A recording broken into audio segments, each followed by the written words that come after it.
Yeah, and they had this. The native people were using these tools, but they didn't have a point.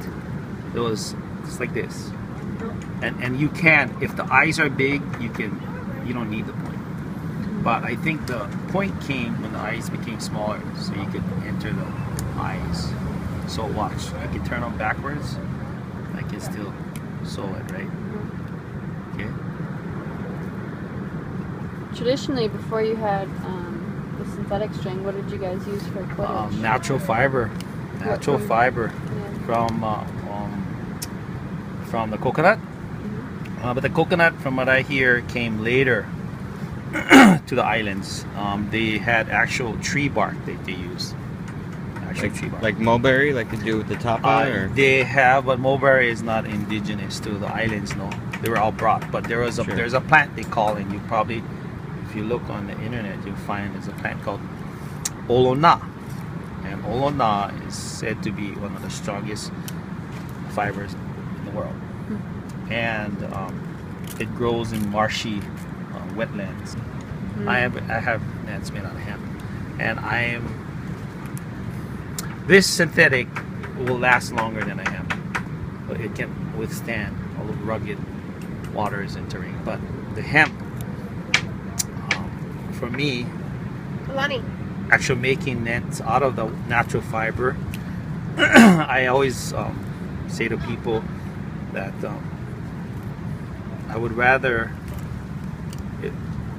and I guess it's all everyone's responsibility, but if I put a natural net and I use a natural net, everything's natural. If it so happened that the ocean took it from me, I know that it will deteriorate.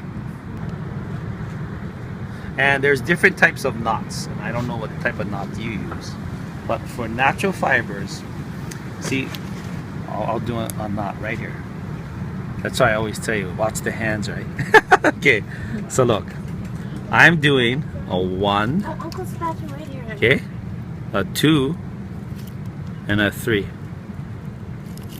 And it's very difficult to do that with a natural fiber, because the fibers, what happens is, this is very slippery, it slips through easily. So with natural fiber,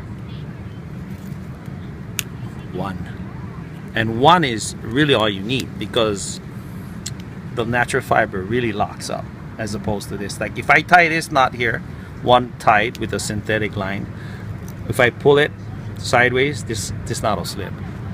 So I do it 1, 2, and 3, and depending on the different types of lines and their I see texture is, some lines are really soft, they take 4. I don't tug it as much, because after I'm done, I hang it and I weight it at the bottom, so it stretches it with like over 50 pounds of weight, and then it just tightens this, and I put it in the sun, so the sun softens the synthetic line, and it gets really tight. And there's all these calculations, like here, I'm a man, I have small hands, so you see this is an 8-foot net. You see I'm gathering them up, but because my hands are small, then I can make a net like this. When I see someone with big hands, I start at 50 at the top, because the net becomes bigger. So with a person with small hands, I use 25, and then with a person with big hands, I go, sometimes you can go past 50. They have no problem with grabbing a net.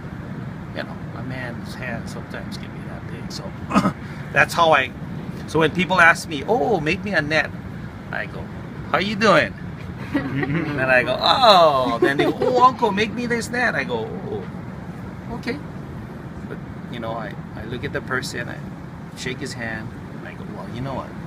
He goes, oh, just make me a 10-foot net. So I go, okay, he's got a big hands, I can make it bigger. This tall man, I can make it more heavier for him, and he can handle it. So it's, you know, the net, sometimes if you want to look at it that way, it'll fit the man, right?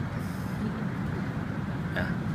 Me teaching how to make the nets are good, but for me to just give my opinions of how we need to take care of the fish in the sea so that we can have for the next generation, so that we can continue to make nets.